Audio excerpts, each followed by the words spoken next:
Hi guys, magluto ta karon og tortang talong pero in a different way. Char. Kanang kuan kay siya crispy. Nahuman ako hapit og kuan. Unani siya imo siyang balatan. Na naguman na ato ang i-divide into 4. Tungaon siya ba? Siya.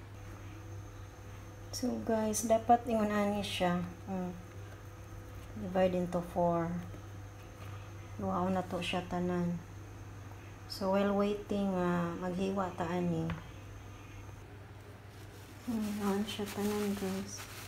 Atong kuhaon ang mga excess water.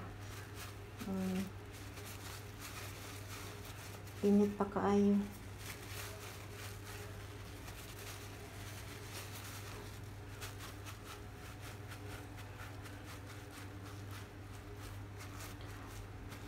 Matrabaho siya guys, pero ang result ani is very crispy.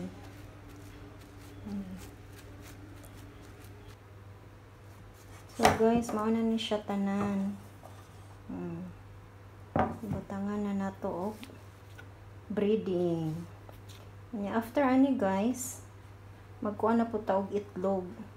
Kaya before na to siya i-fried, isaw-saw pa ni nato siya sa itlog. Oh guys, gilunod na nato first salang. Isa lang atong ibutang kay gamay na nato ang kaha. By batch na lang. Oh, gipatry na nako ni kuya. How is it, kuya? Try first with ketchup. Is it crispy? Try.